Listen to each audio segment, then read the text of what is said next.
Hermanos, buenos días. La parábola que vamos a ver esta mañana está en Mateo 24, 25. Vamos a abrir nuestras Biblias en Mateo 25, por favor. Dice de la siguiente manera en Mateo 25, 14: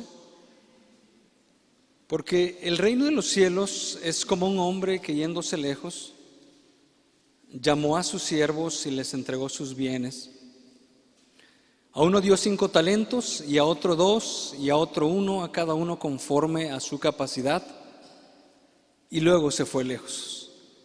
Y el que había recibido 5 talentos fue y negoció con ellos, y ganó otros 5 talentos. Asimismo, el que había recibido 2 ganó también otros 2. Pero el que había recibido 1 fue y cavó en la tierra y escondió el dinero de su señor. El verso 19 dice: después de mucho tiempo vino el señor de aquellos siervos y arregló cuenta con ellos. Y llegando el que había recibido 5 talentos, trajo otros 5 talentos, diciendo: Señor, 5 talentos me entregaste, aquí tienes, he ganado otros 5 talentos sobre ellos. Y su señor le dijo: bien, buen siervo y fiel, sobre poco has sido fiel, sobre mucho te pondré, entra en el gozo de tu señor. Llegando también el que había recibido 2 talentos, dijo: Señor, 2 talentos me entregaste, aquí tienes, he ganado otros 2 talentos sobre ellos. Su señor le dijo: bien, buen siervo y fiel, sobre poco has sido fiel, sobre mucho te pondré, entra en el gozo de tu señor.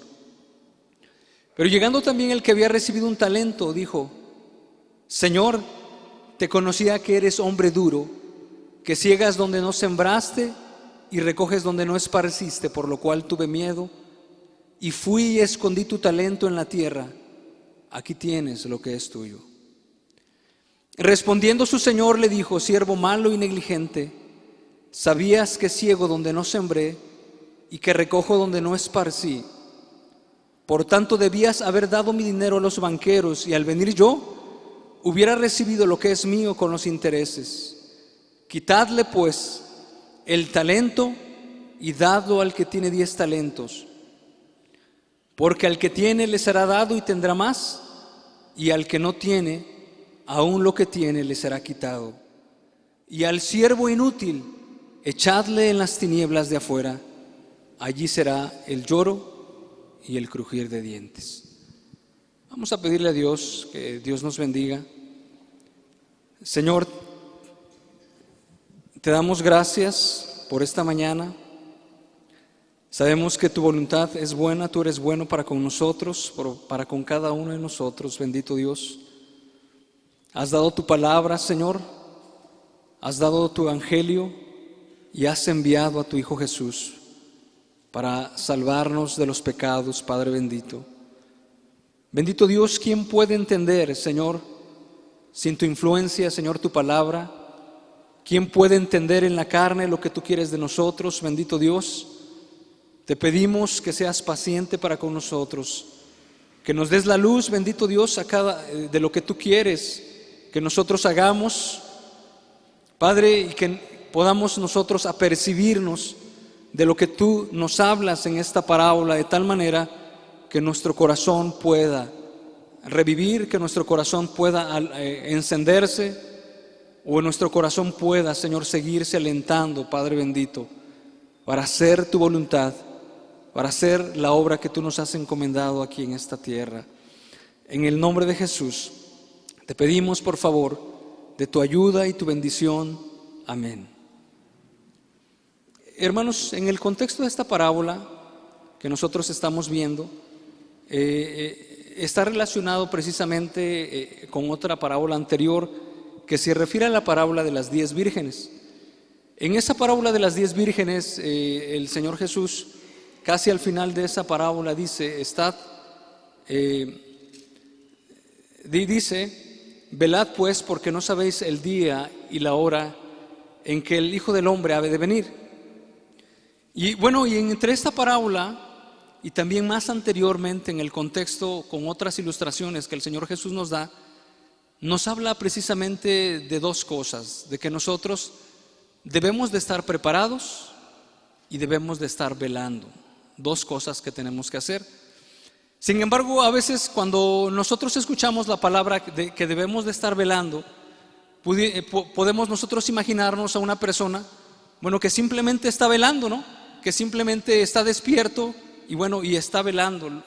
Pero lo que implica velar no solamente es estar despierto, no solamente es dejar pasar el tiempo hasta que llegue un evento o un acontecimiento que nosotros esperamos, sino más bien el estar velando implica que nosotros estemos alerta, no sea que por negligencia o por indolencia venga sobre nosotros un mal o un acontecimiento que nosotros no queremos recibir.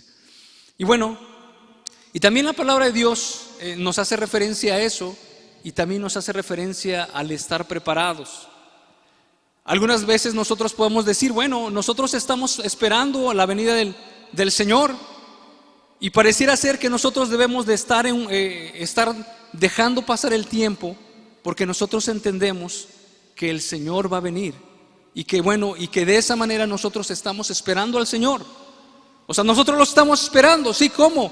Pues es que ya lo estamos esperando, como cualquier persona que está tal vez en un autobús o que está tal vez en una sala, y bueno, y de esa manera deja pasar el tiempo. Sin embargo, lo que implica estar preparado y lo que implica estar velando no solamente es eso, sino más bien implica estar atentos, pero también estar trabajando, lo cual se refiere a esta parábola, la parábola de los talentos. Voy a ilustrarlo de la siguiente manera. Hace como aproximadamente 5 meses o 4 meses, yo empezaba a observar a mi esposa que ella empezaba a comprar algunas cositas. Bueno, sabíamos que estábamos esperando una bebé, y bueno, gracias a Dios ya nació. Pero yo veía a ella cómo compraba una chambrita, después que compraba un jueguito de algunas cobijitas, que compraba algunas sabanitas, que compraba unos guantecitos, que compraba unos gorritos. Y frecuentemente, cada vez que iba al centro, ella estaba comprando eso, estaba preparando las cosas. Después yo vi que ella tenía 2 maletas, iba preparando esas maletas, iba acomodando las cosas. También me pedía algunas cajas de cartón, las cuales ella forró, y empezaba ahí a guardar las cosas que ella iba a ocupar posteriormente. Y así se pasó. Después yo lo platiqué con un hermano, y el hermano me dijo, ¿y de casualidad tu esposa no le dio una arreglada a la casa, o sea, una limpieza general? Digo, sí, también le dio una limpieza general. Dice, también mi esposa lo hizo cuando ella estaba embarazada. Y también, dice, acomodó las cosas. Digo, también las acomodó. O sea, reacomodó las cosas como estaban, etcétera. Y bueno, y al final de cuentas, ya casi un mes antes me dijo, ¿sabes qué? Aquí están estas cositas, aquí tengo las cosas de la bebé, aquí tengo esta maleta va a ser para cuando yo me vaya al hospital, y esta maleta, aquí tenemos la ropa de la bebé para cuando se necesite. Ya había preparado todo, había preparado la ropita, había preparado hasta el champú, el jaboncito, el estropajo, había preparado, estaba lista. Y realmente podemos decir, y había preparado todo eso, de tal manera que en el día que ella no sabía que iba a venir la bebé, de tal manera que en el día que ella estaba esperando, que nadie de nosotros sabía, que nadie de nosotros esperaba, sabíamos que iba a venir en algún momento, sabíamos que iba a llegar en algún momento, pero sin embargo no sabíamos el día, ni la hora, ni cuándo.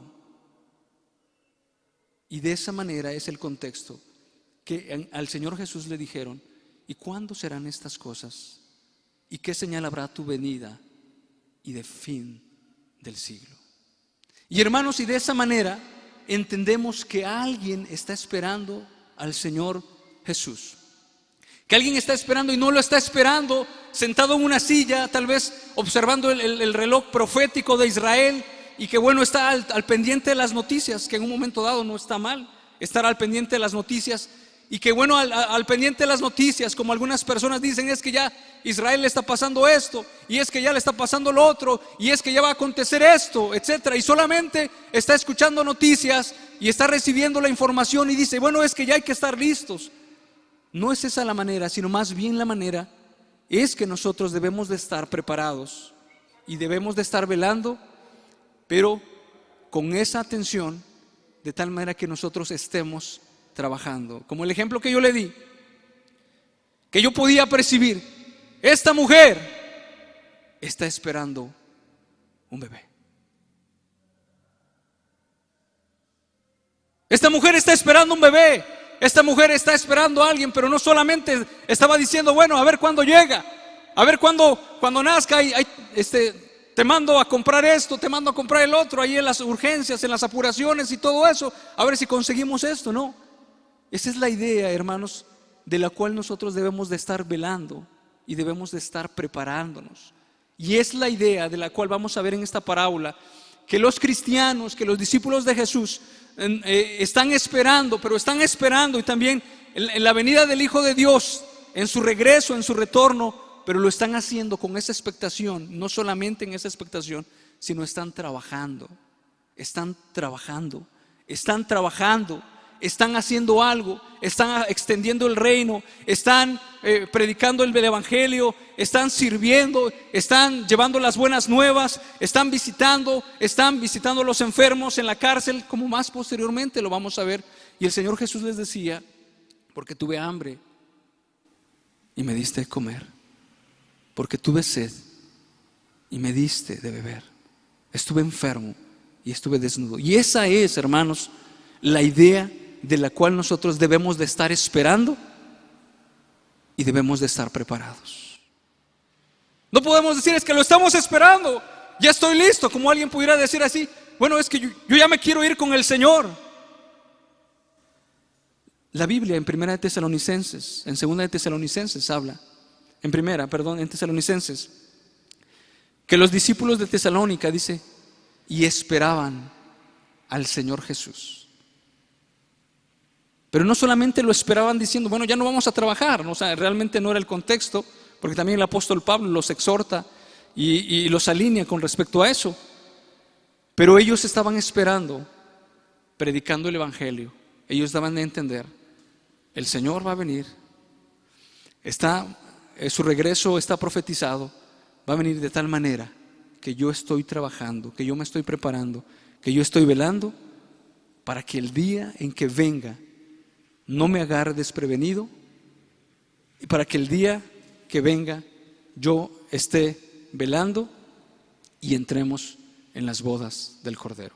Entonces, hermanos, el contexto de esta parábola de las 10 vírgenes y el contexto de la palabra de los talentos, hermanos, están en esa secuencia cuando le preguntaron al Señor Jesús, ¿qué señal habrá de tu venida y del fin del siglo? Entonces el Señor Jesús les dice, si nosotros lo podemos leer en Mateo 24, vamos a hacer solamente algo rápido. Él les empieza a decir, bueno, mirad que nadie los engañe, porque habrá muchos en mi nombre diciendo yo soy el Cristo, oréis de guerras, de rumores de guerra, habrá pestes, hambres, terremotos, habrá persecución contra los cristianos, se levantarán falsos profetas, engañarán a muchos, la maldad se va a multiplicar, el evangelio será predicado, etcétera. Y entonces le está dando instrucciones al respecto. Y después él dice, cuando el sol deje de dar su resplandor, la luna se va a oscurecer y las potencias de los cielos serán conmovidas. E inmediatamente dice, la señal del Hijo del Hombre se verá.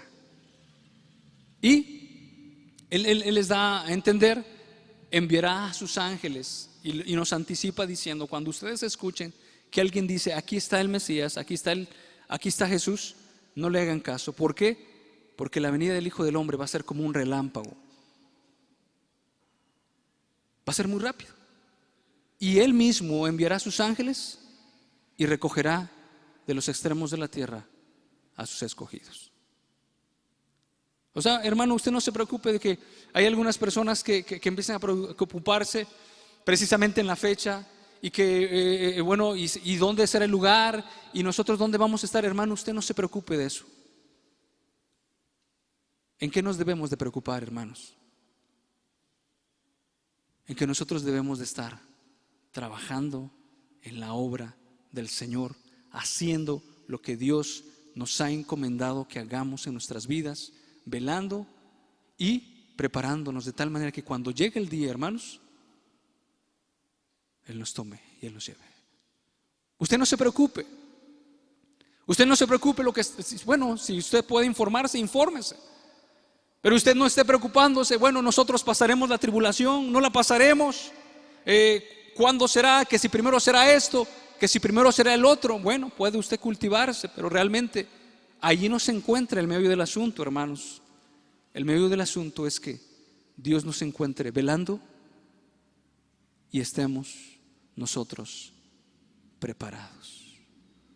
Velando y que nosotros estemos preparados. Y después de que les explica esto, de que las potencias de los cielos serán conmovidas, también les dice: mis palabras no van a pasar, el cielo y la tierra va a pasar. Y les dice: como en los días de Noé. Será la venida del Hijo del Hombre. ¿Y qué pasaba en los días de Noé, hermanos? Dice que comían, bebían, se casaban y se daban en casamiento. Dice, hasta que cuando Noé entró en el arca, vino el diluvio y no entendieron. ¿Hasta qué? Hasta que vino el diluvio y se los llevó a todos. Y bueno, cuando yo estaba meditando en eso, digo, y es así la generación que estamos viviendo, hermanos. ¿La maldad se ha incrementado? Sí, se ha incrementado. ¿Hay guerras y rumores de guerras? Sí, hay guerras y rumores de guerras. ¿Hay falsos cristos que se han levantado, hermanos? Sí, hay muchos falsos cristos.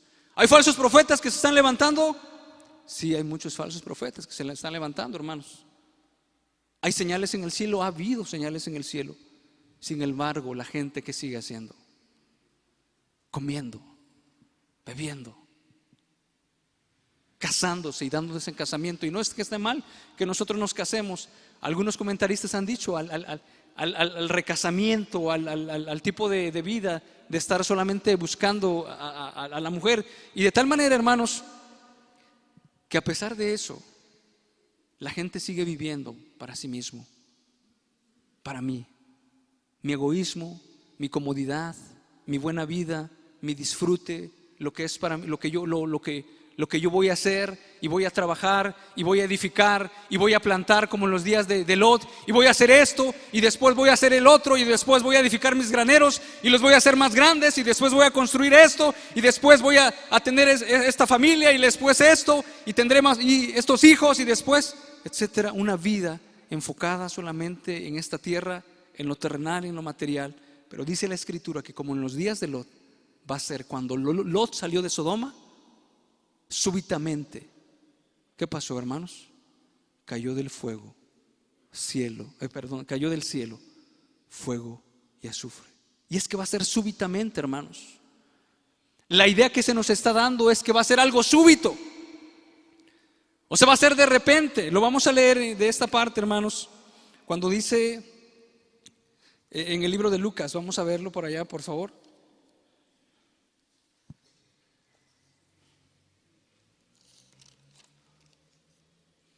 Lucas 21:34, y también habla de algo súbito, de algo que es muy rápido, algo que no está diciendo, que no está diciendo, ya vamos para allá, otro poquito más. Oye, no, usted no se quiere alinear, oiga, usted no se quiere componer, sino más bien la idea que nos dice 21:34 de Lucas: mirad también por vosotros mismos, que vuestros corazones no se carguen de glotonería y embriaguez y de los afanes de esta vida, y venga de repente sobre vosotros aquel día. Y venga de repente. Otra palabra en la Escritura dice que cuando digan paz y seguridad, vendrá destrucción repentina. ¿Qué hacían los de Sodoma? Estaban en días normales, tan normales como esos. ¿Qué vamos a comprar? ¿Qué carro vamos a vender? ¿Qué vamos a conseguir? ¿Qué metas terrenales tenemos? Vamos a edificar, tenemos estos proyectos, vamos a hacer más negocios, etcétera. Estaba tan normal el día. Pero no sabían que Lot estaba saliendo y que unos ángeles habían llegado para rescatar la familia de Lot. Y apenas salió Lot. ¿Y qué dice la escritura, hermanos? Que llovió fuego del cielo con azufre. Es algo inmediato. Y si a veces si nosotros no llegamos hasta ese día, hermanos, también puede ser algo inmediato en nuestras vidas. Nosotros podemos estar planeando para el día de mañana, para el día de pasado mañana, en cuanto a negocios, en cuanto a planes, en cuanto a cosas terrenales. Pero va a llegar el momento que súbitamente Dios nos puede llamar: necio, ¿y lo que has acumulado para quién será? Súbitamente.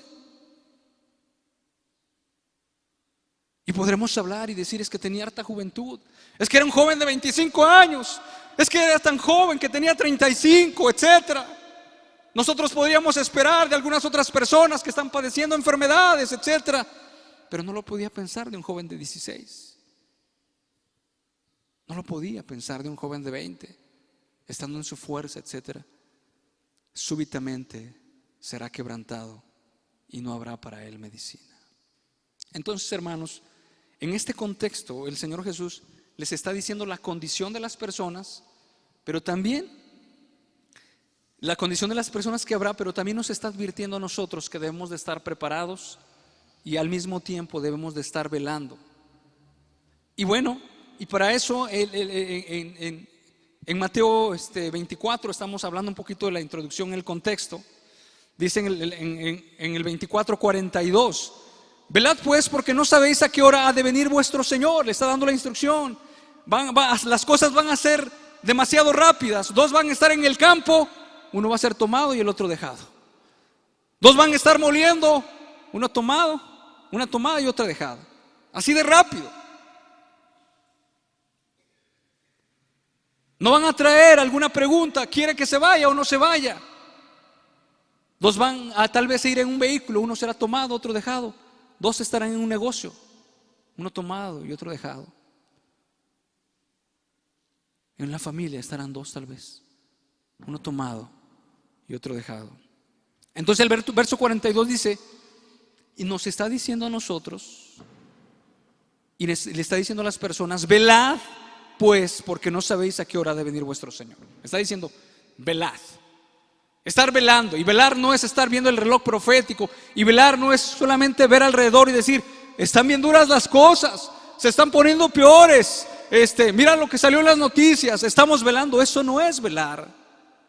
Realmente velar es estar poniendo atención. No sea que por nuestra negligencia o por nuestra indolencia venga sobre nosotros un mal. Por nuestra negligencia o indolencia. ¿Usted sabe qué es negligencia? También precisamente aquí nos habla, perdón que me estoy extendiendo en la introducción, dice, si el padre de familia supiera a qué hora va a venir el ladrón, no dejaría minar su casa. ¿Verdad? Pero si el padre de familia es negligente o indolente, hasta eso. Algunas veces si llegara a pasar y le dijeran: oiga, padre de familia, le van a robar. No es cierto. ¿Usted cómo cree que va a hacer eso? Eso es indolencia. O negligencia. Bueno, pues sí. A ver qué hago a la mera hora. ¿Es una negligencia?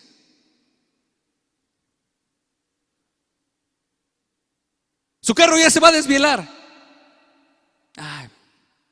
Pues de por sí ya está por caerse. O algo así. O sea, nos están advirtiendo de algo. Y bueno, ahí es esa parte.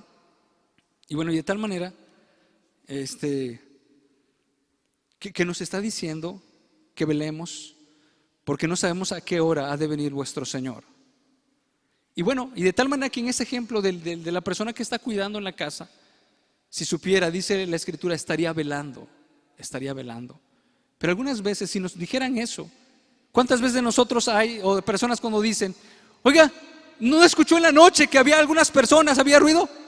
Ah, sí, como que sí escuché algo raro. ¿Y qué pasó? Ah, pues tenía mucho sueño. Pues no me levanté. ¿Qué es eso, hermanos? Negligencia, indolencia. Sí, escuché algo raro, pero ¿no sabe que estaban robando en mi casa? Ah, pues sí, yo escuché algo raro, pero bueno, pues no, pues como que no lo escuché tan cerquita de mi casa, pues no creo que tenía tanta importancia. Y así pasa. La indolencia, la negligencia, ¿verdad? A veces cuando vamos a instalar una alarma o vamos a componer nuestra casa de cerradura y luego dicen las personas, cuando te van a robar, no te preocupes. Bueno, entonces deja abierta su casa, porque cuando le van a robar, y cuando no, pues no le van a robar. Eso es negligencia. Así dicen las personas. Eso es negligencia, claramente. O sea, no es cuando te van a robar. Cuando usted le deja las cosas abiertas, usted casi le exhibe las cosas al ratero, hay más probabilidad que eso pase.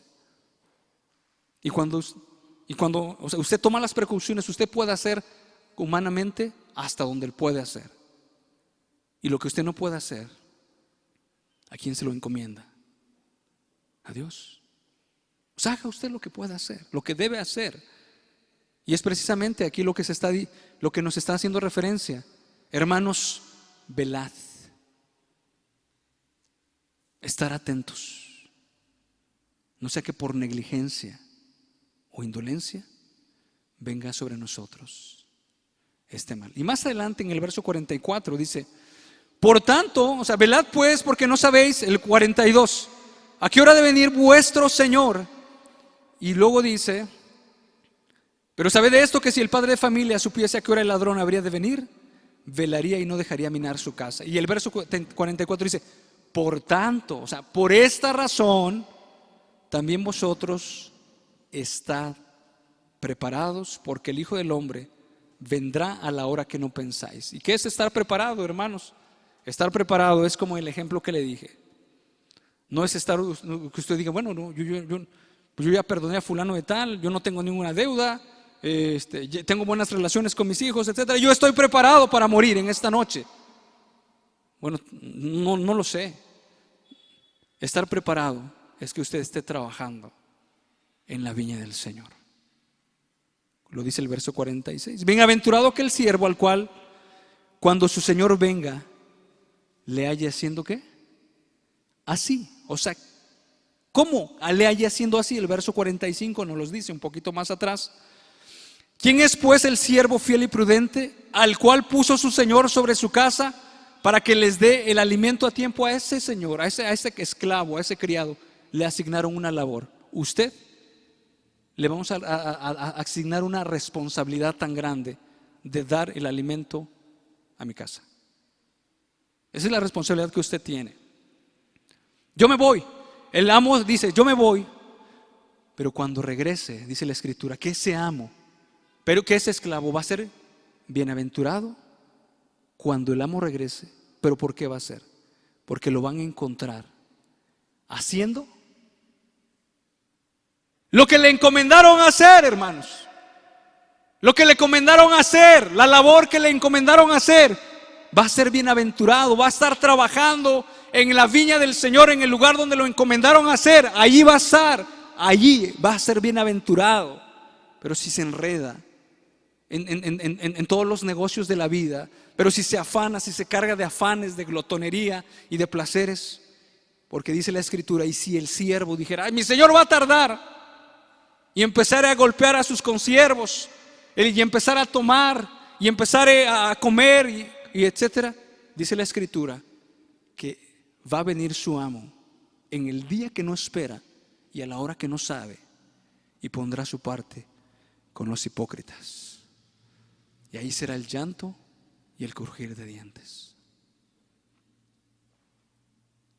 Hermanos, lo dice en el verso 51. De tal manera, hermanos, que estamos en un contexto donde no sabemos a qué hora va a venir nuestro maestro. Sin embargo, nos está diciendo: velad y estar preparados. Y después de eso habla acerca de las parábolas de las 10 vírgenes. De las 10 vírgenes sabemos que 5 eran sensatas y las otras eran imprudentes. O bueno, dice así, eran prudentes y 5 insensatas. 5 y 5. Y realmente las prudentes, la diferencia a las otras es que las prudentes toman aceite, se preparan. Y las insensatas no toman aceite, toman el asunto a la ligera. Ellos piensan, bueno, en las bodas, bueno, en las costumbres judías era que, bueno, esperaban al novio que se va a casar y era en la noche y alguien, su vocero iba saliendo: ¡ahí viene el novio! ¡Ahí viene el novio! Y entonces se preparaban las muchachas, se preparaban los jóvenes, etcétera, y con sus lámparas en la noche entraban a esa boda. Sin embargo, la idea que aquí también nos da es que se toma a la ligera. Bueno, ahorita son las 7, va a venir como a las 8, una hora más, y bueno, el aceite que yo llevo va a ser suficiente y vamos a entrar a las bodas y no hay problema. Pero ¿cuál es el asunto, hermanos? Que del día y ni la hora nadie la sabe. Y a estas mujeres insensatas les fue fácil decir: con este poquito de aceite, con este nos va a aguantar, nos va a ser suficiente. Eran insensatas. ¿Por qué? Porque el verso 10 dice: pero mientras ellas iban a comprar. Bueno, claro, pasó lo que pasó, ustedes saben, que ellas empezaron, que las 10 cabecearon, que las 10 durmieron, dice la escritura. No dice que las insensatas se durmieron, dice que las 10 empezaron a cabecear. Empezó a demorarse el esposo, empezó a demorarse. Empezó a demorarse, y entonces cuando se les avisa: aquí viene el esposo, dice que las 10 estaban cabeceando y las 10 estaban durmiendo. Entonces no es precisamente a ese velar físico, que bueno, que nadie puede hacerlo, porque bueno, no podemos físicamente estar velando y despiertos toda la noche, sino se refiere al velar espiritual. Las insensatas le piden aceite a las prudentes y las prudentes dicen: no puedo. Es como que usted le diga a un hermano: yo sé que usted hace la labor de Dios en algún lugar, que usted hace esto, por favor páseme un poquito de eso a mi cuenta. ¿Se puede? Para que cuando el Señor venga tenga yo un poco a mi cuenta. Las sensatas dicen: es que eso no se puede, tú debiste de estar preparado. Y dice el verso 18, verso 10 del capítulo 25: mientras ellas iban a comprar, vino el esposo, y las que estaban preparadas entraron con él a las bodas y se cerró la puerta. ¿Quiénes entraron? Las que estaban preparadas, se estaban preparando. Y bueno, sería bueno que nosotros pudiéramos definir, o sea, preparando, que están haciendo las cosas necesarias para algo. Ya dimos el ejemplo hace rato. Podrá haber mujeres, bueno, es un ejemplo solamente que di, que yo lo pude percibir y que yo lo pude palpar, ¿verdad? Pudiéramos decir, podemos tomar el ejemplo de Noé. Noé, ¿qué decía? Va a venir un diluvio, el pregonero de justicia, y le estaba diciendo a las personas: va a venir un diluvio. Pero no solamente estaba diciendo eso. ¿Qué estaba haciendo, hermanos? Mande, construyendo el arca. Seguramente ya se fue al monte a cortar, no sé, 3, 5 árboles, y está ahí. ¿Qué estás haciendo, Noé? Estoy esperando un diluvio que Dios va a mandar. Pax, cortando, trabajando. Estoy esperando un diluvio. ¿Qué estás haciendo, Noé? Estoy esperando, es que va a venir un diluvio. Y siguiendo cortando más madera, y siguiendo cortando más madera, y clavando madera. No sé si existieran los clavos en ese tiempo, pero trabajando, pero construyendo, pero añadiendo, pero trabajando con sus hijos. ¿Qué estás haciendo, Noé? Es que viene un diluvio.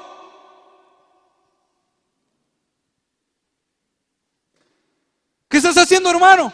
Es que va a venir el Señor Jesús. ¿Y qué estás haciendo? Pues es que lo estamos esperando. ¿Dónde lo espera? Si usted lo está esperando, debe decir con sus hechos: yo estoy trabajando, yo estoy anunciando el Evangelio, Yo estoy repartiendo folletos, le estoy hablando a las personas, me estoy involucrando en el reino, quiero servir a los demás. Si no sé, que me disipulen, y si sé, voy a disipular a las demás personas, pero algo tengo que hacer. Y a veces pasa, es que no sé, hermano. Bueno, entonces, disipúlate. Y es que si usted sabe, bueno, entonces, use sus talentos como ahorita lo vamos a ver y disipule a las demás personas. Pero algo tenemos que hacer, hermanos. Tenemos que estar en algún lugar. No podemos decir como aquellas personas, bueno, es que ese hombre que predica allí o esa persona es que no sabe. Bueno, si no sabe, usted supongo que sabrá más. Y puede disipularle. Y puede hacer algo por él. Puesto que usted lo dice, ¿verdad?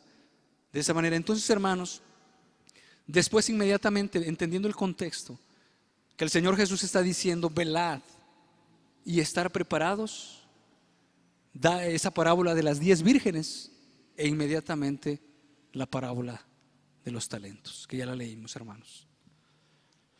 La parábola de los talentos. Entonces, la parábola de los talentos está en el contexto judío, pero también en el contexto romano, porque los romanos eran los que habían conquistado a Jerusalén. Y en Roma había mucho esa relación de los esclavos y de los amos. Eran esclavos totalmente, no eran personas que eran empleados, no, había esclavos totalmente. Los esclavos eran comprados por dinero y el amo tenía la autoridad absoluta de hacer con su vida y con su persona lo que él quisiera. Y tenían facultad sobre la vida y la muerte. Así era. Investíguelo. En Roma. En Roma así era, así se daba. Y bueno, de tal manera que había esclavos, hermanos, de diferentes categorías, y hasta había esclavos que pudieran vivir mejor que los libres. ¿Por qué? Porque eran esclavos al servicio de un amo que era importante, tal vez una persona en la milicia, una persona importante en el gobierno, etcétera. De tal manera que esos esclavos no vivían con cadenas como nosotros lo podemos imaginar en algunas otras épocas o edades, que los esclavos que trajeron aquí a México eran amarrados con cadenas y bueno, iban formados de tal manera que los ponían a trabajar duramente. Allí en Roma no era así. O sea, tanto era el control y tanto era ya la vivencia de eso, que los esclavos podían andar libremente, pero eran esclavos y hacían actividades de esclavos. Y había sirvientes, había doctores, había maestros, había delegados, había diferentes tipos de empleados, pero tenían un amo. Y de acuerdo al amo que ellos tenían, ellos también tenían cierto grado de ¿qué? De reputación. Es que yo soy el amo, yo soy esclavo del emperador. Pues tenía cierto grado de reputación. O sea, ser esclavo del emperador, vivía mucho mejor que un libre. Y hacía todas las operaciones, hacía todas las actividades, vivía en su casa igual, etcétera. No andaba corriendo de que viendo el momento a ver a qué horas me escapo, a qué horas me voy, etcétera. No se daba eso. No se daba eso porque había un rígido control y eran penalizados muy fuertemente a aquellos esclavos que quisieran escapar. Hermanos, y de tal manera que era una realidad en ese tiempo que los amos tuvieran facultad y tuvieran poder y autoridad, los amos sobre los esclavos. Y aquí es claro que ese hombre que era riquísimo, que tenía mucho dinero, dice: me voy a ir.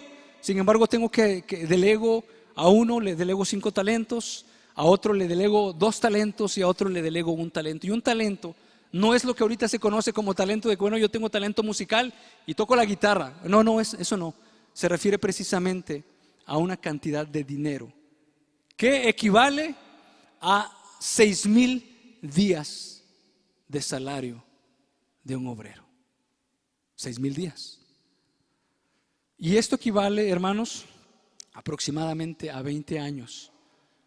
20 años de sueldo que puede tener un obrero. Ese es lo que equivale a un talento. Entonces, a 6,000 denarios de un jornalero, y equivale a 20 años de trabajo. Es lo que equivale ¿un qué? un talento. Y al primero, nosotros podemos hacer las cuentas, nosotros podemos hacer los cálculos de acuerdo a cómo esté el salario mínimo. Si nosotros le ponemos como a 100 pesos el salario mínimo, van a ser aproximadamente 600,000 pesos en nuestro tiempo. El asunto no es hacer la equivalencia y decir, bueno, es muy poquito, no, más o menos. El asunto es que le encargaron algo muy importante. Un hombre rico que se va, tiene confianza en su esclavo y le da la responsabilidad y le dice, yo me voy, pero usted va a hacer esto. Le entrego esta cantidad de dinero para que usted la trabaje. Es más, en la parábola no se menciona que le diga trabaje. Simplemente dice que se va y a uno le entrega 5 minas, al otro le entrega 2 minas y al otro le entrega, talentos.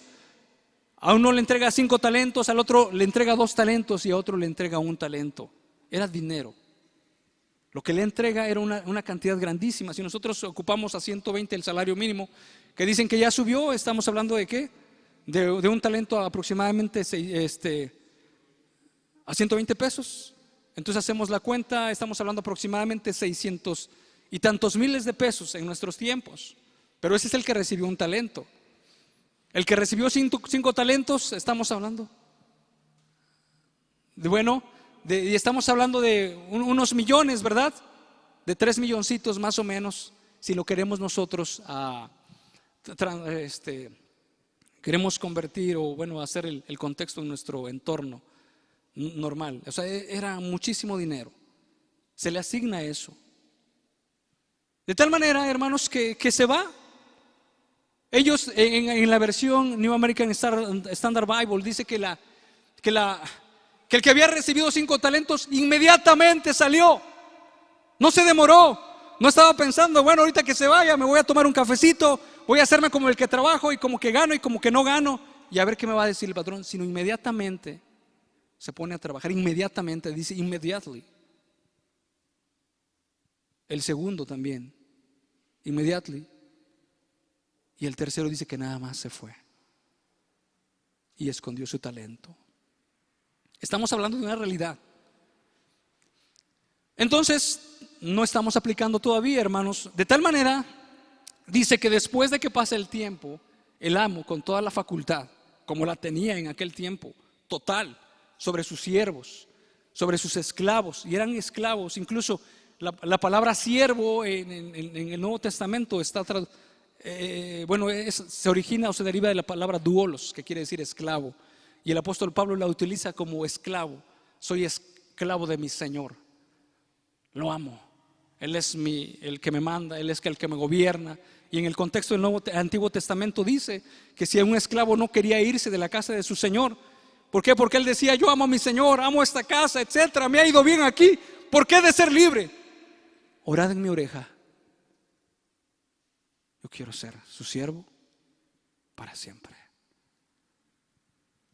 El cristiano viene a ser el tipo y figura de ese hombre que dice, quiero ser tu siervo, quiero servirte. Y lo hace de todo corazón, con la más alta dignidad de ser un esclavo del soberano rey. Eso es, hermanos.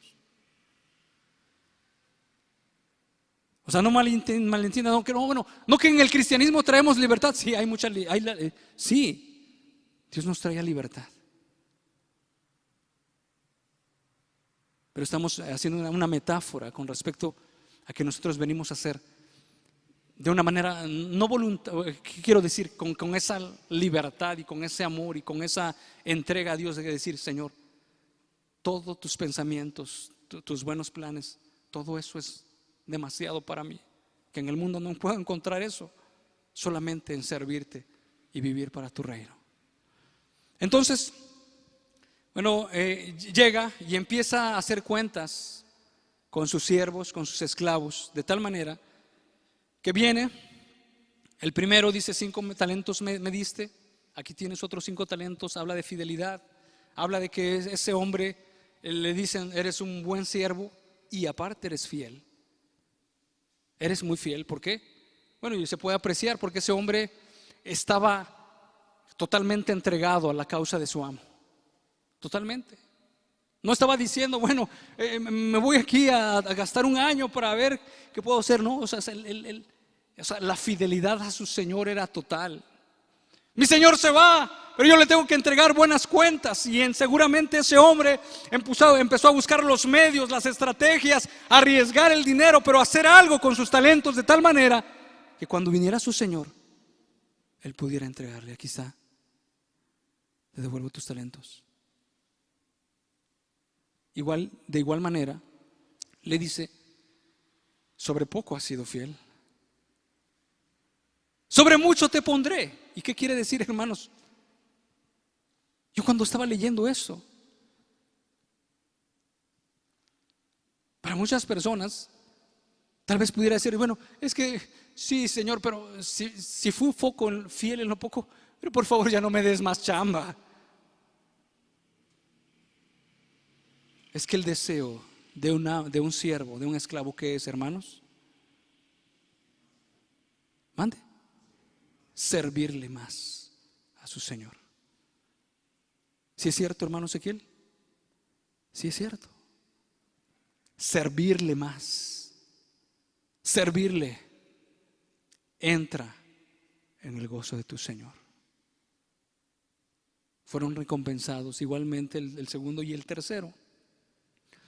El segundo de la misma manera, pero el tercero, dice la parábola, que llega y empieza a dar una serie de pretextos. O sea, ¿por qué? Porque él tal vez quería tomar al amo en el sentimiento, en el sentimentalismo, decir, no, es que yo te tengo miedo, porque eres un señor muy duro, porque cosechas donde no siembras, recoges donde no has esparcido, etcétera. Te tuve miedo, hubo miedo en mi vida, de tal manera que eso me impidió llevar a cabo este negocio, negociar con mis talentos. Sin embargo, el amo lo descubre. ¿Y qué le dice? Siervo malo y negligente. Y malo en una traducción inglesa dice tricked. Mañoso y flojo, así le dice. Eres mañoso. Eres un siervo mañoso. O sea, que estás buscando la manera en no trabajar. Eres un mañoso porque estás dando excusas, dando pretextos con el asunto de que de justificar la pereza, porque así lo dice la Escritura, hermanos. Eres malo y negligente. Estás buscando la forma en no querer servirle al maestro. Se descubre, al igual que en todas, hermanos, en la parábola del siervo que golpea a sus consiervos, se descubre realmente la realidad del corazón y la condición de este hombre. También en la parábola de las mujeres insensatas se descubre para Dios nada de lo que está en nuestro corazón puede estar encubierto. Él sabe las intenciones de nuestro corazón, Él sabe los deseos, Él sabe qué intenciones nosotros tenemos de amar el mundo, de ir tras los placeres de esta vida, de ir tras el reconocimiento y la reputación de este mundo. O sabe muy bien también, por otro lado, el amor que nosotros le tenemos, el deseo de servirle, el deseo de humillarnos delante de Él, el deseo de querer decir, Señor, también quiero que orades mi oreja. Y esas vírgenes insensatas también se manifestó que eran de esa manera. A Dios no lo podemos engañar, hermanos. No le podemos engañar, hermanos. No le podemos decir o sea, yo le voy a llegar con el Señor y le voy a decir, Señor, es que tú sabes que yo tuve 15 hijos que alimentar. Bueno, tuviste 15 talentos y yo te di la capacidad para alimentarlos. Pero el pretexto siempre era aquel trabajo. No pudiste hacer esto, no pudiste hacer el otro. O sea, no podremos llegar con el Señor Jesús a decirle, Señor, es que la condición económica estaba difícil en ese momento. Señor, no te serví, por favor, porque estaba enfermo. Y siempre, no pude servirte. Sino más bien, Él conoce, entiende las condiciones, las intenciones de nuestros corazones, sabe realmente qué es lo que hay en nuestro corazón, si realmente somos siervos fieles. Y de tal manera que ese hombre, dice la Escritura, que que fue descubierto y le dijo: este es un hombre inútil, echadle a las tinieblas de afuera. Y es cierto, porque el amo en ese tiempo tenía toda la potestad y la facultad ¿de qué? De matar hasta un esclavo, por su rebeldía, por su testarudez, por su negligencia, por cualquier cosa. La historia lo registra y habla al respecto.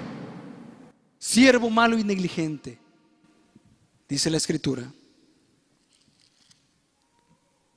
sabías que ciego donde no sembré y que recojo donde no esparcí. Por tanto, debías haber dado mi dinero a los banqueros y al venir yo hubiera recibido lo que es mío con los intereses. Quitadle pues el talento y dadlo al que tiene 10 talentos, porque al que tiene le será dado y tendrá más, y al que no tiene, aún lo que tiene le será quitado. Y al siervo inútil, echadle en las tinieblas de afuera, allí será el lloro y el crujir de dientes. Es una realidad. Estamos checando las cosas en cuanto al contexto, en contexto romano, que tenían toda la facultad, tenían todo el poder para quitar la vida a un esclavo, hasta por cosas tan insignificantes. Pero bueno, sabemos que Dios no es injusto. De tal manera, hermanos, que bueno,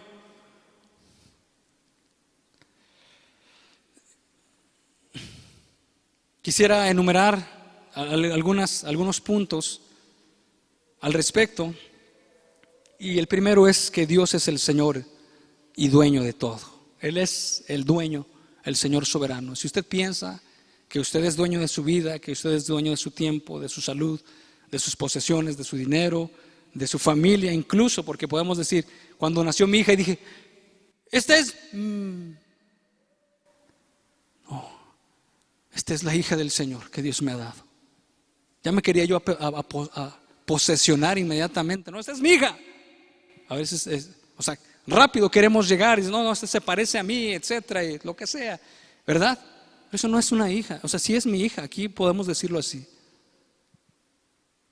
Nosotros no tenemos poderes ni facultad, ni decidimos cuándo nacimos, ni vamos a decidir cuándo moramos. El Señor es el Señor soberano y dueño de todo. Usted crea en el Evangelio o no crea, sea cristiano o no sea cristiano, usted lea la Biblia o no lea la Biblia, sea estudiante, sea ignorante o sea sabio, usted no es dueño de sí mismo. No es dueño de sí mismo. Esa es la realidad, hermanos. Y así lo dice la Escritura. Nosotros no somos dueños de nosotros mismos, ni de nuestro dinero. A veces estábamos platicando con el hermano Luis, y bueno, en una situación que podemos decir, bueno, yo gano esto, el diezmo es para Dios, y lo demás yo puedo hacer como se me antoje la gana. No es cierto tampoco. No, porque usted es un mayordomo, es un administrador. Y dice el Salmo 24:1, de Jehová es la tierra y su plenitud, el mundo y los que en él habitan. Así de sencillo. Usted no es dueño de su vida. Usted no es dueño de lo que usted tiene. Y bueno, más adelante vamos a ver de algunas de cosas que a veces nosotros pensamos que nosotros somos muy hábiles para los negocios, ¿verdad? Y podemos menospreciar al otro. Pero usted no sabe que esa habilidad, ¿quién se la dio? Yo soy muy inteligente para las matemáticas. No hay nadie como yo. Los otros ignorantitos. Pero usted no sabe que eso se lo ha dado Dios.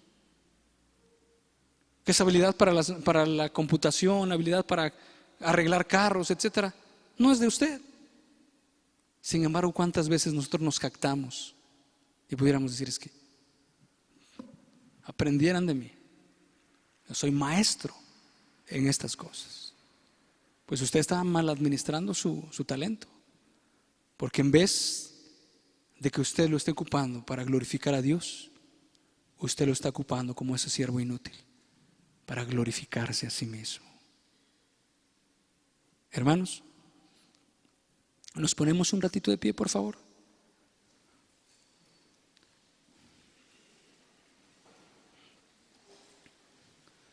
Algunas veces hago así cuando voy a Tochapa, realmente. Y para estar unos segunditos de pie y ahorita nos sentamos. Dios es el dueño de todo. Y Él es el Señor soberano. Dice en 2 Corintios 5:15, y por todos murió.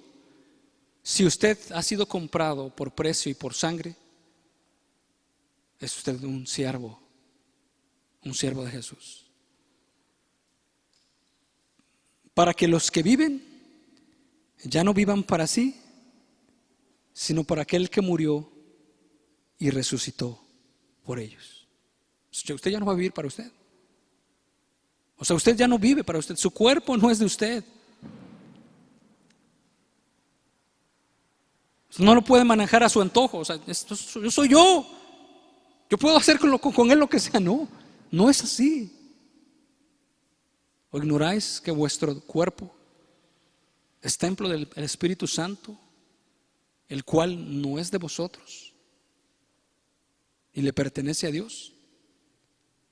Glorificad pues a Dios en vuestro cuerpo y en vuestro espíritu. Pueden sentarse, hermanos.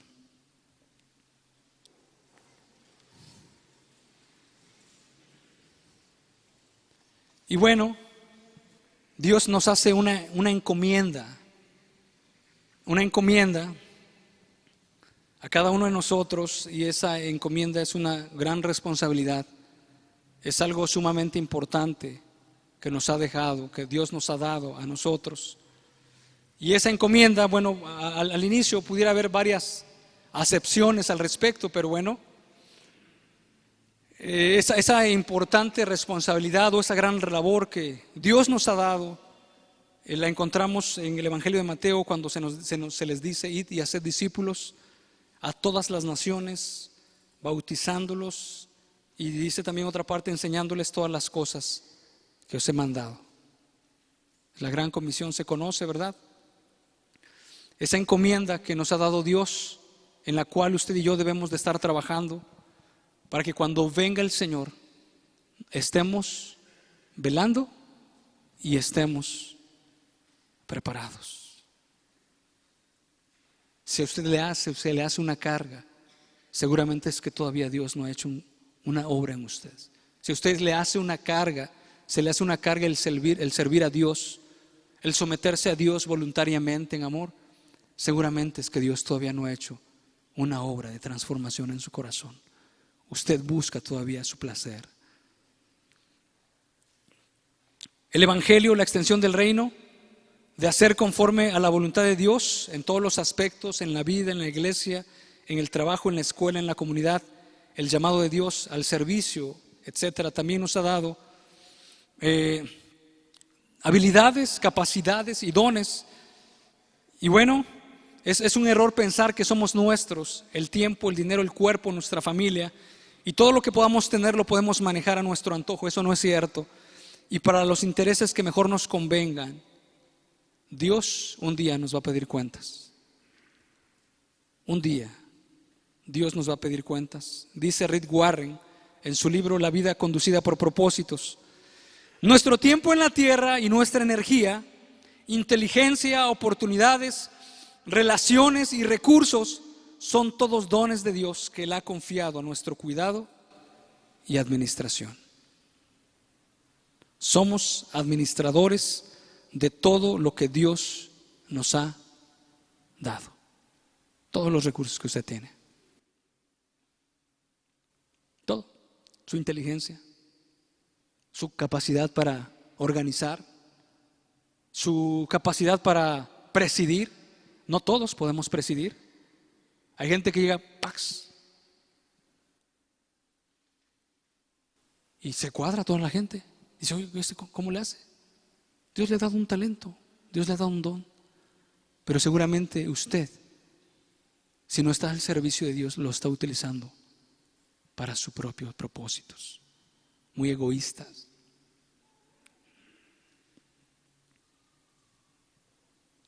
muy egoístas. Usted se está sirviendo de eso. En vez de servirle a Dios, usted está sirviéndose de eso. Para usted mismo, usted se está glorificando.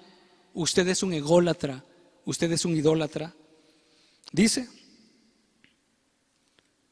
Y bueno, y también esta parte nos ha hecho una encomienda conforme a nuestra capacidad. Y entendemos, hermanos, que no todos tenemos las mismas capacidades, que no todos tenemos los mismos talentos. Hermanos, que no todos hemos escuchado, tenemos las verdades, la luz del Evangelio en la misma proporción. Sin embargo, Dios nos ha hecho conocedores, sabedores de las verdades del Evangelio, pero también Dios nos ha dado diferentes dones, diferentes talentos, y Dios nos va a pedir cuentas de eso. Entonces, tenemos diferentes capacidades, hermanos, y lo podemos notar, hermanos. Tenemos diferentes capacidades y dice la palabra que Dios nos dio conforme a nuestra capacidad. Si a esa persona que le dio un talento, el mismo amo sabía que un talento era suficiente para ella o para él en poder desarrollarlo, reproducirlo y multiplicarlo. Dios no es injusto y Dios de ninguna manera iba a poner una carga de 5 talentos a aquella persona que solamente podía con una. Y es claro, dice la Biblia, conforme a su capacidad. Entonces, la otra parte es que fueron trabajaron en esos talentos que Dios les había dado, en esa responsabilidad. Y quiero decirle que de acuerdo a la capacidad que ellos tenían, es conforme a lo que ellos pudieron producir. Un ejemplo de eso fue el endemoniado gadareno. ¿Qué escuchó el endemoniado gadareno del Evangelio? ¿Escucharía el sermón del monte? ¿Escucharía las bienaventuranzas? ¿Tuvo el privilegio de estar con Jesús durante 3 años? El endemoniado gadareno solamente fue testigo de ser liberado por el Señor Jesús, y dice la Escritura que fue y lo divulgó de acuerdo a su capacidad. Si nosotros ponemos en la otra balanza al apóstol Pablo, ¿qué tanto se le confió al apóstol Pablo, hermanos? Muchísimo. Y dice la Escritura, al que mucho se le da, mucho se le demanda. Usted ya conoce el Evangelio. Dios le va a demandar el Evangelio. Usted conoce las verdades de la Escritura. Usted ha escuchado los sermones. Usted ha escuchado acerca de la justicia, de la severidad de Dios. Usted ha escuchado del amor de Dios, de la paciencia. Usted ha escuchado del reino de los cielos. Usted ha escuchado de todo eso. Y el apóstol Pablo, en lo que él pudo entregar, vamos a medirlo así. En un momento dado, él dice, he llenado esta parte del Evangelio a judíos y a gentiles, etcétera, hablando acerca de la labor que él había hecho, y él mismo reconocía, y no soy yo, sino la gracia de Dios en mí. Hermanos, podemos ejemplificar a otra persona. El mismo apóstol Pablo llegó a decir en un momento dado, pues si anuncio el Evangelio, no tengo por qué gloriarme, porque me es impuesta necesidad, y ay de mí si no anunciare el Evangelio. Juan el Bautista tuvo otro grado, otra capacidad de luz con respecto al Evangelio, pero dice la Escritura acerca de él que con estas y otras muchas exhortaciones anunciaba las buenas nuevas al pueblo, en lo que él había conocido, en lo que él sabía, en lo que había llegado a entender, y también así lo podemos aplicar a nuestras vidas, en lo que usted ha llegado a entender acerca del Evangelio, acerca de la palabra. ¿Usted lo está trabajando? Usted lo está multiplicando, usted lo está esparciendo, usted está sembrando, usted está regando.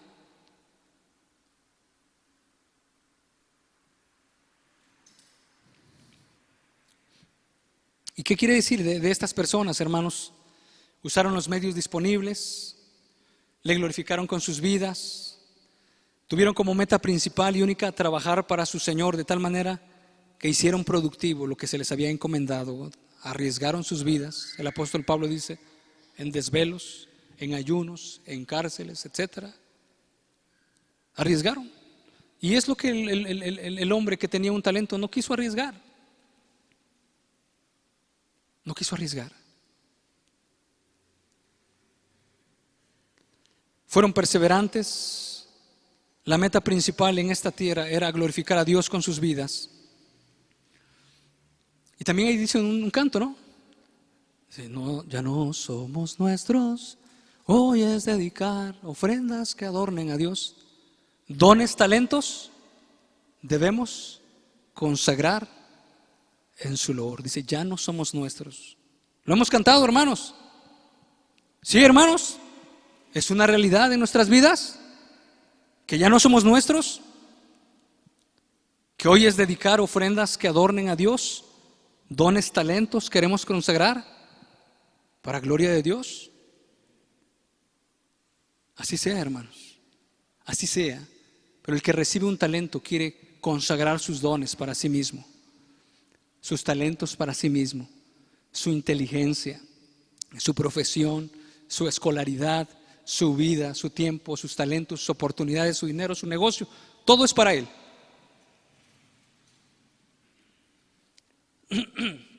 Y bueno, en esta parte de que va a haber una rendición de cuentas, hermanos, tarde o temprano tendremos que rendir cuentas. Le guste o no le guste, quiera o no quiera, usted crea o no crea, va a haber un momento en rendición de cuentas, tarde o temprano. En el tiempo de Noé, ellos no le creyeron a Noé, pero ¿hasta cuándo entendieron? Dice la Escritura, hasta que se los llevó a todos. Ahí es cuando entendieron, sí es cierto, ese hombre tenía razón. Ese mensaje era verdadero, ese mensaje era cierto. Va a haber una rendición de cuentas, sea cristiano o no sea cristiano, de la edad que usted tenga, sea mexicano o no, va a haber un momento en el cual va a haber rendición de cuentas como tal.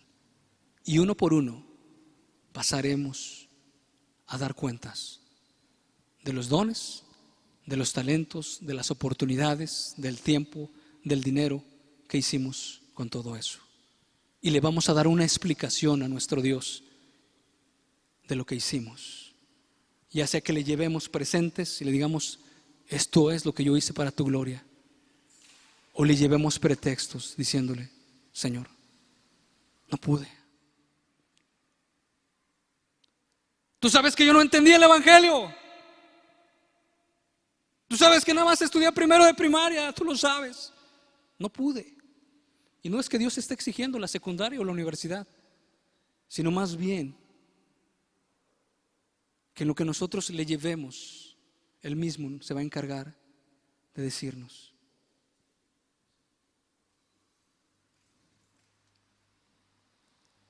¿Cuál es el corazón que nosotros tenemos?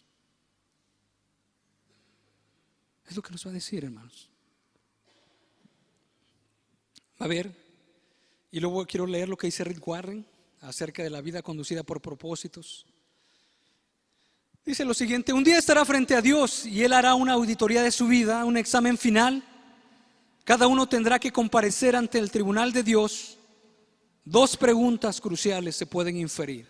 En ese día, casi está diciendo, le van a hacer dos preguntas al respecto. ¿Qué hiciste con mi Hijo Jesucristo? ¿Qué hizo usted? Dios no le preguntará acerca de su pasado religioso o sus puntos de vista doctrinales. Dios no le preguntará acerca de lo que usted pensaba acerca del arrebatamiento, acerca de lo que usted pensaba de la familia, del día de reposo, si fue sábado o domingo. Dios le preguntará: ¿qué hiciste con mi Hijo Jesucristo? La única cosa que importará es: ¿aceptó a Jesús lo que hizo por usted y aprendió a amarlo y a confiar en Él? Y el segundo: ¿qué hiciste con lo que te di? ¿Qué hizo con su vida? Todos los dones, los talentos, las oportunidades, la energía, las relaciones y los recursos que Dios le dio, ¿los gastó en usted mismo o los usó para los propósitos que Dios tenía para usted? ¿Qué es lo que hizo? Dos preguntas.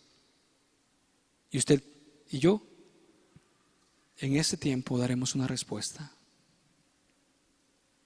al respecto. ¿Qué hiciste con todas las oportunidades que te di? Oportunidades en el trabajo, oportunidades en la escuela, oportunidades de negocios para glorificar a Dios, pero lo único que buscamos era nuestro bien, nuestro ego, nuestro orgullo, edificar nuestras propias casas, nuestros propios hogares y que nuestro nombre estuviera en alto. Dice la Escritura que eso va a pasar. Bueno y fiel, Él le responde a aquellos siervos, aquellos esclavos que fueron fieles.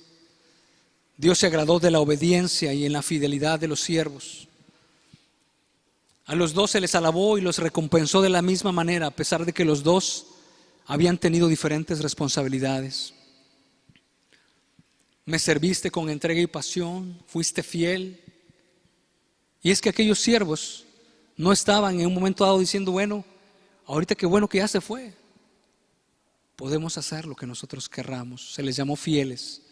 Fieles, tú estás en la causa, usted está trabajando por la causa de Dios. Usted ama a Dios a pesar de no verlo, a pesar de no estar presente. Es un hombre fiel. Y bueno, dice Mateo 25:34, entonces el rey dirá a los de su derecha: venid benditos de mi Padre, heredad del reino preparado para vosotros desde la fundación del mundo. Hermana, hermano, usted que está trabajando en la obra del Señor, su galardón es grande en los cielos. No os canséis de hacer el bien, que a su tiempo segaremos si no desmayamos. Hermano, hermana, que está haciendo la obra de Dios con entrega, con pasión, con disciplina, con diligencia, con esmero, y que nadie lo ve. Cuando usted trazó su clase y se esforzó y dio todo de sí, o cuando usted servía las mesas o hacía la comida y usted padecía y sufría y le dolían sus brazos y seguramente sus piernas y el desvelo le hacía doler la cabeza. Quiero decirle que un día esas lágrimas serán enjugadas. Siga trabajando en el reino de Dios, porque vuestro galardón es grande. Siga haciéndolo con esmero. Pero Dios lo vio. Dios sabía que había integridad, Dios sabía que había responsabilidad, Dios sabía que en usted no había el pretexto de decir: bueno, es que los demás no hacen nada, es que a mí me dan todo el trabajo, es que siempre yo, sino más bien aquel siervo útil que, entendiendo la responsabilidad, que entendiendo la labor de su Señor, hizo conforme a eso.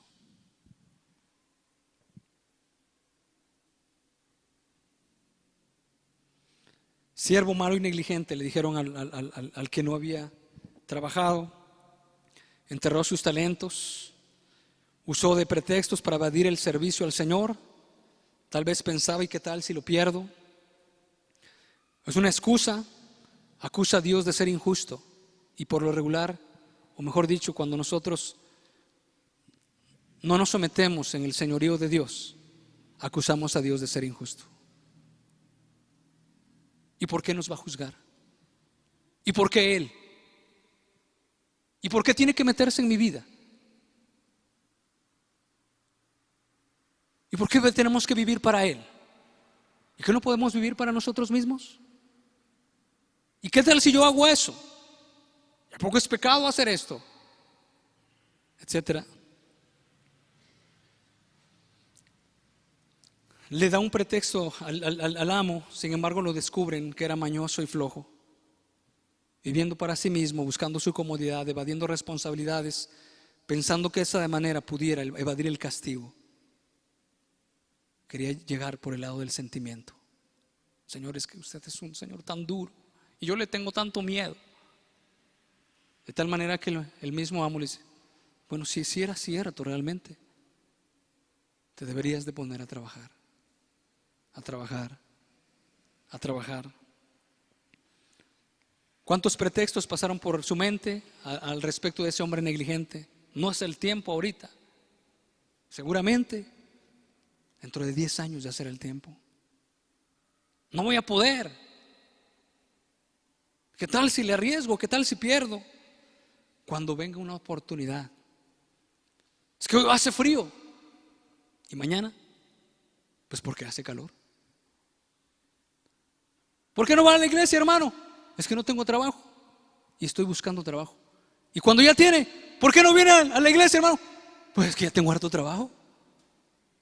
No puedo. O sea, de una u otra manera uno se excusa, uno se evade. ¿Por qué no servimos a Dios? Pues porque estamos chicos. Y después, de adolescentes, no, pues porque hay pasiones y que bueno, andan como que bailando y de aquí para allá. Y después, la escuela. Y después, pues los hijos, porque ya se casaron. Y después, pues que ya están viejos. Estamos viejos, no podemos servir al Señor. Una y otra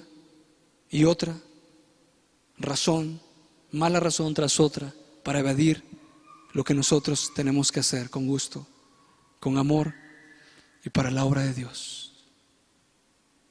Y lo que este siervo hacía era dar pretextos. Hace frío, hace calor, es que es muy duro, es que es difícil, es que no se puede, es que hacen falta recursos, es que todo. Es que si supieras, si estuvieras en mi lugar, es que si me conocieras a mí, es que si conocieras mi dolor de oreja que tengo aquí, o el dolor de cabello que me da, etcétera, comprendieras que es difícil para mí.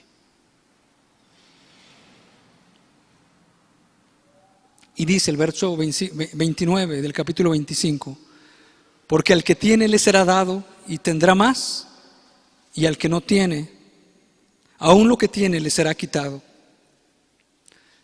Mateo 25:41 dice: entonces dirá también a los de la izquierda: apartaos de mí, malditos, al fuego eterno, preparado para el diablo y sus ángeles. Al que tiene le será dado y tendrá más, y al que no tiene, aún lo que tiene le será quitado. Parece algo injusto, ¿verdad? Pero no, es una realidad. Dios al que tiene le sigue dando. Al que comprende esa verdad y la guarda y la atesora por así, le va a dar más. Pero el que tiene poquito y no quiere, ¿por qué le ha de confiar más si no puede? Si no ha hecho lo que Dios le ha encomendado en primera instancia. Y por eso vemos el crecimiento en algunas personas y el estancamiento en otras. Porque el que tiene, se le dará más. Y el que no tiene, aún lo poquitito que tiene, le será quitado. Hermanos, esa es la razón por la cual usted y yo debemos de estar velando y estar preparados. Y estar preparados es estar preparados haciendo la obra del Señor. Así es estar preparados. Hermanos, que Dios nos ayude Nos pongamos de pie, que podamos nosotros considerar nuestros caminos, que nosotros podamos considerar nuestras veredas, nuestro corazón. El Señor Jesús dijo: mi Padre trabaja, yo también trabajo. Y esa es también una parte distintiva de un verdadero cristiano. Una parte, claro, no es el todo, ¿verdad? Que está trabajando con todo lo que Dios le ha dado, con esas oportunidades. Considere su corazón. Dios nos habla esto para que realmente estemos velando, para que estemos preparados, para que nosotros podamos meditar en nuestros caminos y decir: Señor, y podamos considerar nuestro corazón y podamos considerar nuestra condición y podamos decir: Señor, es que realmente no estoy haciendo nada por ti. Realmente no te estoy sirviendo. Realmente me has dado dones, talentos, pero los he enterrado. O simplemente los he usado para mi gloria, para mí. He tenido capacidades para hablar en público, pero lo que hablo en público son barbaridades y cosas y medias. Tengo la capacidad de mover gente, pero me la muevo a la gente al pecado, a hacer lo que yo quiera, porque manipulo a la gente. Tengo la capacidad de enseñar, pero enseño otras cosas. Y usted no ha estado enseñando lo que es la verdad. Usted tiene recursos, y aún usted que tuviera la parte de hacer negocios, no mire por usted mismo, porque Dios le va a pedir cuentas. Dios un día le va a decir: ¿qué hiciste con lo que te di? Te di el evangelio, te di talentos, te di capacidades, te di inteligencia. ¿Dónde está lo que yo te di? ¿Dónde está lo que yo te confié? ¿Dónde? ¿Dónde está? ¿Qué hiciste con la inteligencia que te di? Con esa capacidad para discernir, con esa capacidad para poder percibir las cosas de la otra persona, con esa capacidad de ¿qué hiciste?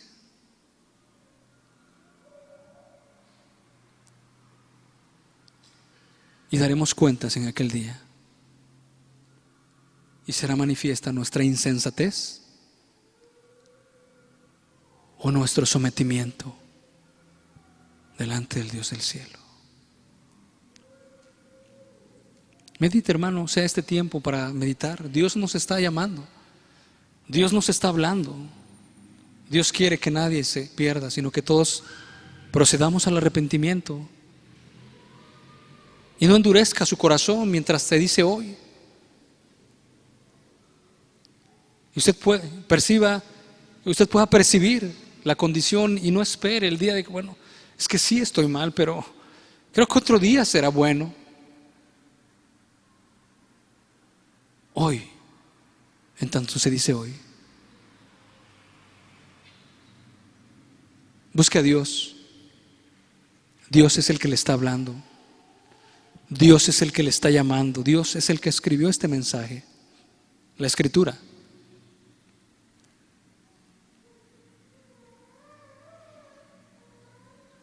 Y podamos decirle a Dios: Señor, es que aquí estoy. Tú conoces mi vida, pero veo vacía mi vida. Yo quiero glorificarte. Yo quiero servirte. Líbrame que aquel día yo te entregue nada y desentierre mi talento y te le diga: Señor, aquí está, es tuyo. Tome decisiones, hermano. Planee lo que va a hacer más al rato. Tome decisiones, son decisiones las que usted debe tomar. No se deje llevar por las emociones. Usted planea: al rato voy a hacer lo que mi conciencia y el Espíritu Santo me están diciendo que yo haga. Padre bendito, te damos muchas gracias, Señor, porque tú eres un Dios bueno.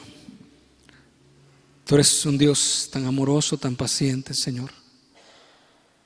Padre, tú eres muy fiel, bendito Dios.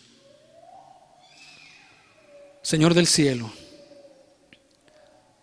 Padre, eres un Dios muy bueno. Eres un Dios muy paciente, Señor. Y nos has dado, Señor, le coronaste de gloria y de honra, Padre. Le coronaste, Padre, le coronaste, le diste parte de lo que era tuyo, Señor del cielo. Bendito Dios. Y queremos que en esta tarde, bendito Dios, nuestro corazón pueda ser franco para contigo, pueda ser abierto, en el cual te podamos decir: Señor, es cierto, no me quiero esconder tras las espaldas de otras personas. Quiero decirte que mi condición es así, y que a pesar de que mi esposo o de mi esposa no lo hayan percibido, yo sí lo he percibido. Y yo quiero servirte, yo quiero determinadamente obedecerte y servirte para gloria tuya. No quiero esconderme, quiero ser franco, aunque las cosas no parezcan así. Sin embargo, yo quiero que mi corazón sea transformado. Señor, te damos gracias, Señor, en esta tarde, bendito Dios. Te damos muchas gracias, bendito Dios. Padre bendito,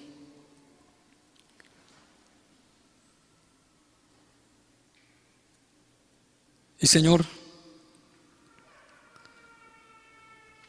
que tú seas el que nos guíes, Padre bendito. Que tú seas el que conduzcas nuestros pasos y nuestro corazón, Padre del cielo, para que podamos ir hacia ti, podamos presentarnos delante de ti y hallemos gracia en el oportuno socorro. Bendito Dios, acompáñanos, sé tú con nosotros. Bendito Dios, no queremos apartarnos de tu camino, no queremos apartarnos de tus veredas, de tu voluntad, de la verdad, de tu precioso mandamiento. Ayúdanos en el nombre de Jesús, Padre bendito. Amén.